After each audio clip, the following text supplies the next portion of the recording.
All right, let's go to Bloomberg's Equities reporter, Stephanie Hughes. She joins us to talk more about how the day shook out. Stephanie Couche-Tard, what do you think is driving the optimism for the stock, all things considered?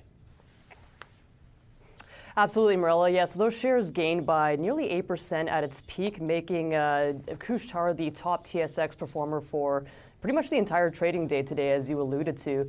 And like you mentioned, the convenience store operator, mixed results, but its adjusted earnings for the fiscal first quarter did manage to come ahead of analysts' expectations, driven by growth in its U.S. segment. So Stifel analyst Martin Landry said that after 7 consecutive quarters of declines, the U.S. same-store sales growth did manage to eke out a 0.4% gain. Now, that doesn't sound like a lot, but it was able to come in line with analysts' expectations. We also had analysts at TD Cowen saying that the Canadian segment saw some growth based on Canadians staying within the country instead of traveling towards the U.S.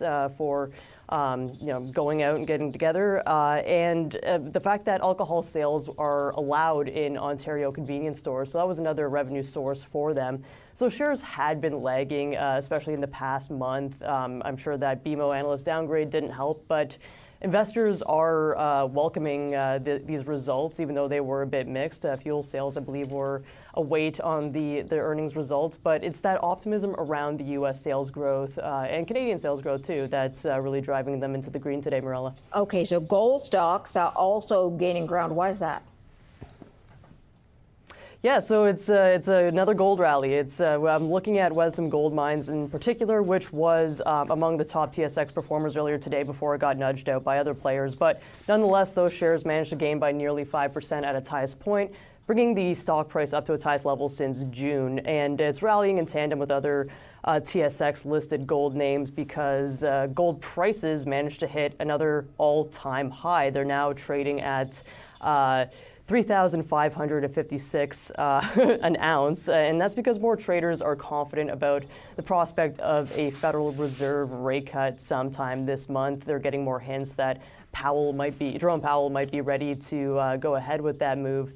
And we're getting a key U.S. jobs report this Friday that might shed some more light on what that will look like. So on top of that, traders are also just flocking to precious metals as a safe haven asset as equities and bonds are selling off. So it's not just Wesdome Gold Mines that's grinding higher today. We're also seeing K92 Mining and Hudbay Minerals, among other gold names that still have their shine today, Marilla.